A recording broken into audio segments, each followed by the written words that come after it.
السلام علیکم ورحمۃ اللہ وبرکاتہ۔ ناظرین کرام، اس وقت آپ دیکھ رہے ہیں اقرا ٹی وی پر لائیو Q&A کا پروگرام۔ مفتی محمد اشفاق آپ کی خدمت میں حاضر ہیں اور آپ کے لیے لائیو کالوں کا سلسلہ جاری ہے۔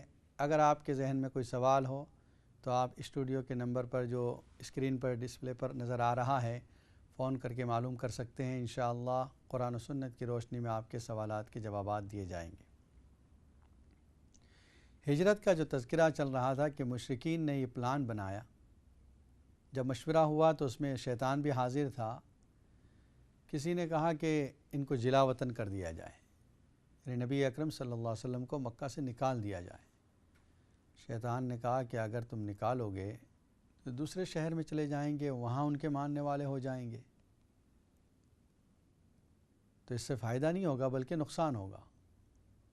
تو کسی نے کہا کہ پھر ان کو قتل کر دیا جائے۔ شیطان نے کہا ہاں یہ رائے صحیح ہے، اور پھر اس رائے پر عمل کرنے کے لیے پروگرام یہ بنایا کہ ہر قبیلے کے 2 افراد نوجوان ہوں جو اس کام کے کرنے میں طاقت بھی رکھتے ہوں، ہمت بھی رکھتے ہوں، رات میں جمع ہو جائیں اور سب مل کر حملہ کریں تاکہ قریش کسی ایک خاندان سے بدلہ نہ لے سکے۔ یعنی سب اس میں جمع ہیں، پورے مکہ کے خاندان اس میں جمع ہے اس شریک قتل میں، تو کس کس سے بدلہ لے گا قریش؟ یہ پروگرام بنایا تھا۔ ایک کالر لائن پر موجود ہے۔ السلام علیکم ورحمۃ اللہ وبرکاتہ۔ وعلیکم السلام ورحمۃ اللہ وبرکاتہ۔ جی میں نے مفتی صاحب یہ پوچھنا تھا کہ جس طرح میری بیٹی یونیورسٹی پڑھتی ہے تو گورنمنٹ بچوں کو پیسے دیتی ہوتی ہے کہ سال کے اپنی گھر لے لے کرائے پہ، یا پھر وہ بکس وغیرہ بائی کر لے، جو بھی۔ جب بچہ جاب کرتا ہے تو پھر وہ اس کی تنخواہ میں، اگر اس کی تنخواہ اتنی ہو تو پھر اس میں سے کاٹتے ہیں۔ اگر وہ نئی جاب کرتی پھر بعد میں تو وہ نہیں لیں گے۔ تو آیا اس پیسے کے اوپر وہ بچے جو اگر پیسے وہ خرچ نہیں کرتی، کچھ بچے جو ہیں وہ کپڑے لے لیے، جوتے لے لیے، خرچ کر لیتے ہیں، اور کچھ جو ہیں وہ سیو کر لیتے ہیں بچے، تو وہ اگر وہ پیسے سیو کرتی ہے تو اس کے اوپر اس کی زکوٰۃ ہوئے گی، اس کو زکوٰۃ دینی پڑے گی؟ ٹھیک ہے، انشاءاللہ اس کا ہے تو مسئلہ وہ بتا رینٹ دیں۔ کے وہ ادھار کے پیسے ایک قسم کے گورنمنٹ دیتی ہے بچوں کو۔ تو مطلب کہ یہ ہو جاتا ہے کہ جاب بچہ کرتا ہے تو پھر وہ دیتا ہے، اگر نہیں جاب کرتا ہے تو پھر اس کو وہ دینے نہیں پڑتے۔ دوسرا میرا سوال یہ ہے کہ میں نے خواب میں دیکھا کہ میرے نانا جی فوت ہو چکے ہیں۔ خواب جو ہے وہ وینسڈے کو انشاءاللہ، آج نہیں۔ چلیں ٹھیک ہے، شکریہ بہت۔ السلام اور علیکم کل آپ نے ایک آیت بتائی تھی کوئی کہ بچوں کے لیے پڑھنے کے لیے سورہ آل عمران میں بھی وہ آپ نے بتایا تھا، رکوع دوسرے رکوع میں اور تیسرے رکوع میں بھی تھی، تو وہ پلیز دوبارہ ریپیٹ کر دیں۔ ٹھیک ہے، انشاءاللہ بتا دوں میں۔ چلیں ٹھیک ہے، اللہ حافظ۔ اور ایک کالر لائن پر موجود ہے، آپ کی لائن ڈراپ ہو گئی دوبارہ۔ السلام علیکم ورحمۃ اللہ وبرکاتہ۔ وعلیکم السلام جناب۔ خیریت سے آپ؟ الحمدللہ جناب۔ فرمائیے۔ سر دعا کی گزارش ہے۔ ماشاءاللہ، اور کیا پریشانی ہے؟ یہ پریشانی ہے، مجھے فلج ہو گیا تھا 2-2.5 سال پہلے، ابھی تک آرام نہیں آ رہا، تو میں کچھ پڑھنے کے لیے مانگنے اور ٹھیک ہے، انشاءاللہ بتاتے ہیں اور دعا بھی کرتے ہیں، اللہ آپ کو صحت کاملہ عاجلہ عطا فرمائے۔ السلام علیکم۔ بات کریں گے؟ جی میں بات کرتا ہوں انشاءاللہ۔ السلام علیکم ورحمۃ اللہ۔ وعلیکم السلام۔ السلام علیکم ورحمۃ اللہ وبرکاتہ۔ جی آپ وعلیکم السلام۔ فرمائیے۔ مجھے دعا اللہ تھوڑا کرنا ہے، ہمارے ابا نا بیمار ہیں، 1 سال سے بستر پہ پڑے ہیں، ان کو پیرالس ہے۔ اللہ۔ ہیلو، وعلیکم السلام۔ جی جی آپ ٹی وی کی آواز بند کر دیں اور میرے ساتھ بات کریں۔ جی جی، میرا یہ بات تھا نا، میرے ابا بیمار ہیں 1 سال سے بستر پہ، پیر ان کا ٹوٹ گیا، تو ابھی 2 دن سے کھانا نہیں کھاتے ہیں اور بات نہیں کرتے ہیں، ان کے لیے دعا تھوڑا کرنے کے لیے، اور کیا وظیفہ انشاءاللہ دعا بھی پڑھ دیں۔ کیا نام ہے ان کا؟ جی کیا نام ہے ان کا؟ اللہ تعالیٰ ان کو ان شفا کا نام رحیم خان۔ ٹھیک ہے، اللہ تعالیٰ ان کو شفا کاملہ عاجلہ عطا فرمائے۔ السلام علیکم ورحمۃ اللہ وبرکاتہ۔ اور ایک کال لے لیتے ہیں۔ السلام علیکم ورحمۃ اللہ وبرکاتہ۔ جی وعلیکم السلام حضرت صاحب، میں نے ایک مشورہ لینا آپ سے۔ جی فرمائیے۔ میری